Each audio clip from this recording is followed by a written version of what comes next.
حضرت سلمان فارسی ایک صحابی ہیں۔ وہ ایران میں رہتے تھے، آتش پرست تھے۔ ان کے والد کا ایک ہی کام تھا، وہ ہر وقت آگ جلائے رکھتے تھے۔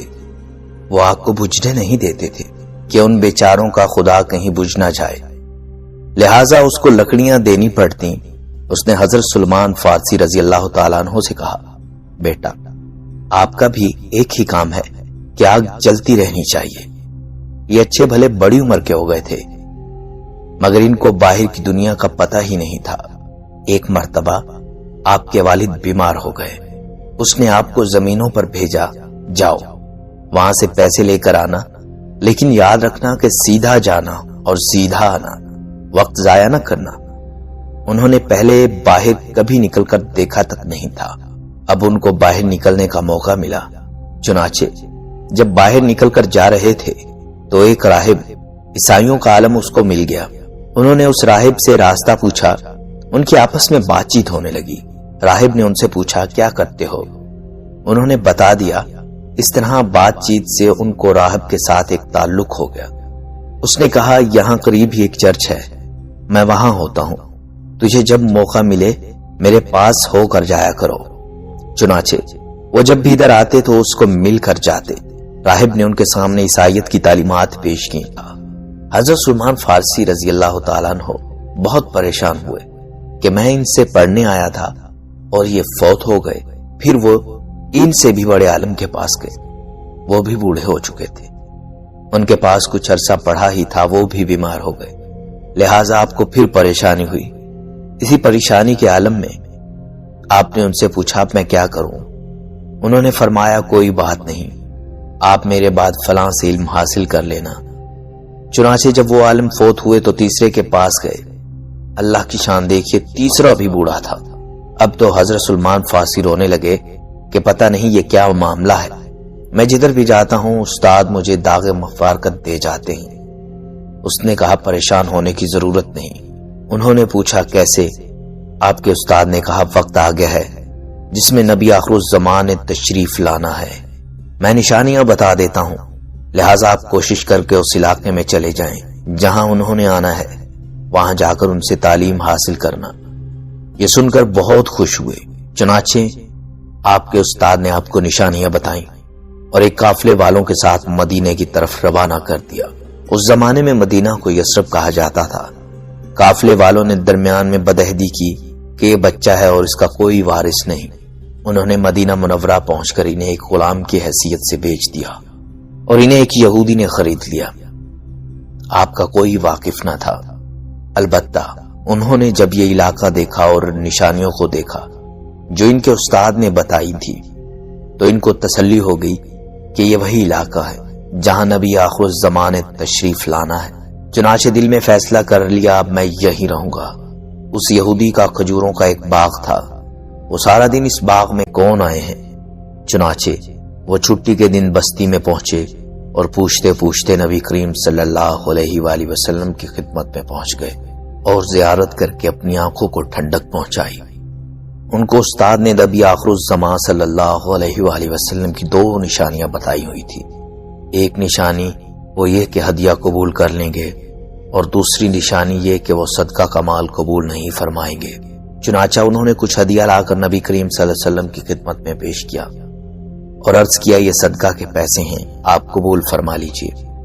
اللہ کے محبوب صلی اللہ علیہ وآلہ وسلم نے ارشاد فرمایا، نہیں، ہم تو صدقہ نہیں لیتے۔ ایک نشانی پوری ہو گئی تھی۔ پھر کسی دوسرے موقع پہ عرض کیا، جی ہدیہ قبول فرما لیجئے۔ آپ صلی اللہ علیہ وآلہ وسلم نے وہ ہدیہ قبول فرما لیا۔ اس طرح دوسری نشانی بھی پوری ہو گئی۔ ماشاءاللہ، اب ان کے دل کو تسلی ہو گئی اور کلمہ پڑھ کر آپ صلی اللہ علیہ وآلہ وسلم کے غلاموں میں شامل ہو گئے۔ اسلام قبول کرنے کے بعد انہوں نے نبی کریم صلی اللہ علیہ وآلہ وسلم کی خدمت میں اپنی کیفیت بیان کی۔ نبی کریم صلی اللہ علیہ وآلہ وسلم نے ارشاد فرمایا، تم آتے رہا کرو۔ چنانچہ شروع میں انہوں نے اپنے ایمان کو چھپایا۔ وہ چھٹی کے دن آپ صلی اللہ علیہ وآلہ وسلم کی خدمت میں آ جاتے اور دن گزار کر چلے جاتے۔ کچھ عرصہ بعد نبی کریم صلی اللہ علیہ وآلہ وسلم کی محبت نے اتنا جوش مارا، کہنے لگے، اب تو مجھ سے جدا نہیں رہا جا سکتا، اللہ کے محبوب صلی اللہ علیہ وآلہ وسلم نے ارشاد فرمایا کہ تم اس یہودی سے جا کر ملو۔ چنانچہ انہوں نے جا کر اس سے کہا، جی آپ مجھے آزاد کر دیں، اس کے بدلے آپ جو کہیں گے وہ رقم ادا کر دوں گا، یا جو کام کہیں گے وہ کر دوں گا۔ یہودی بڑا تیز تھا، اس نے کہا میں 2 شرطوں پر آپ کو آزاد کرتا ہوں۔ ایک شرط یہ کہ کھجوروں کے 300 درخت لگاؤ، جب وہ پھل دینا شروع کر دیں گے تب پہلی شرط پوری ہو جائے گی۔ اس کا خیال تھا اگر آج درخت لگائیں گے تو پھل لگنے میں کئی سال لگ جائیں گے۔ اور دوسری شرط یہ، اس نے سونے کی ایک مخصوص تعداد بتائی جو کہ بہت زیادہ تھی۔ اس کا خیال تھا اتنے سونے میں تو 50 غلام آ جاتے ہیں، یہ کہاں سے اتنا دے سکے گا۔ آپ نے اس یہودی کی یہ شرطیں قبول فرما لی اور آخر نبی کریم صلی اللہ علیہ وآلہ وسلم کی خدمت میں عرض کیا اور ساری شرطیں بتا دی۔ وہ بھی ادھر ہی بیٹھے تھے کہ ایک آدمی نے سونے کا ایک ڈلا نبی کریم صلی اللہ علیہ وسلم کی خدمت میں ہدیہ کے طور پر پیش کیا۔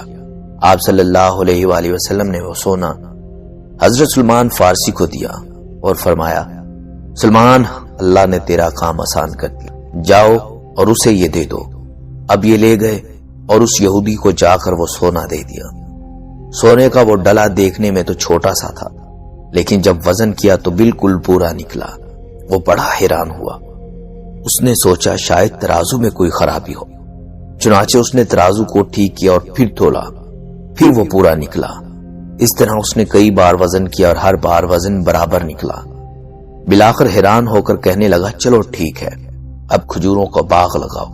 حضرت سلمان فارسی رضی اللہ تعالیٰ عنہ نے پھر نبی کریم صلی اللہ علیہ وآلہ وسلم کی خدمت میں عرض کیا۔ آپ صلی اللہ علیہ وآلہ وسلم نے ارشاد فرمایا، تم زمین تیار کرو اور ہمارا انتظار کرنا، ہم آ کر تمہارے ساتھ کھجوریں لگوائیں گے۔ اللہ کی شان دیکھیے کہ اللہ کے محبوب صلی اللہ علیہ وآلہ وسلم نے آ کر ان کے ساتھ کھجوریں لگوائیں اور ان کھجوروں نے اسی سال پھل اٹھایا۔ اللہ اکبر۔ جب دونوں شرطیں پوری ہو گئی تو اسے آزاد کرنا پڑا۔ آزاد ہو کر آپ نبی پاک صلی اللہ علیہ وسلم کی خدمت میں آ گئے اور عرض کیا، اے اللہ کے نبی، میں حاضر ہوں، اب میرے لیے کیا حکم ہے؟ آپ صلی اللہ علیہ وآلہ وسلم نے ارشاد فرمایا، اب تم اصحاب صفہ میں شامل ہو جو فقراء مکہ مکرمہ، حبشہ اور دوسری جگہوں سے ہجرت کر کے آئے ہوئے تھے۔ ان کے لیے ایک چھوٹا سا چبوترا بنا ہوا تھا، اس پر وہ رہتے تھے۔ ان کو اصحاب صفہ یعنی کہ چبوترے والے کہا جاتا تھا۔ آپ صلی اللہ علیہ وآلہ وسلم نے ارشاد فرمایا کہ تم بھی انہی کے ساتھ شامل ہو جاؤ۔ چنانچہ وہ بھی اصحاب صفہ میں شامل ہو گئے اور ان کے مانیٹر بن گئے۔ اب دیکھنا یہ ہے کہ اللہ نے ان کے ساتھ کیا قدردانی کا معاملہ فرمایا۔ اپنا گھر کس لیے چھوڑا تھا؟ اللہ کے لیے۔ تو جس نے اپنا گھر بار اور اپنے رشتہ دار اللہ کی رضا کے لیے چھوڑے تھے، اللہ نے ان کی اتنی قدردانی فرمائی کہ ایک وقت ایسا آیا کہ نبی کریم صلی اللہ علیہ وآلہ وسلم نے ارشاد فرمایا، سلمان تو ہمارے اہل بیت میں سے ہے۔ تو اللہ کے محبوب صلی اللہ علیہ وآلہ وسلم نے حضرت سلمان فارسی رضی اللہ تعالیٰ عنہ کو اپنے اہل بیت میں شامل فرما لیا۔ اللہ اکبر۔ رشتہ داروں کو چھوڑا تو اللہ رب العزت نے ان کی نسبت کن کے ساتھ کر دی؟ اہل بیت کے ساتھ۔ سبحان اللہ۔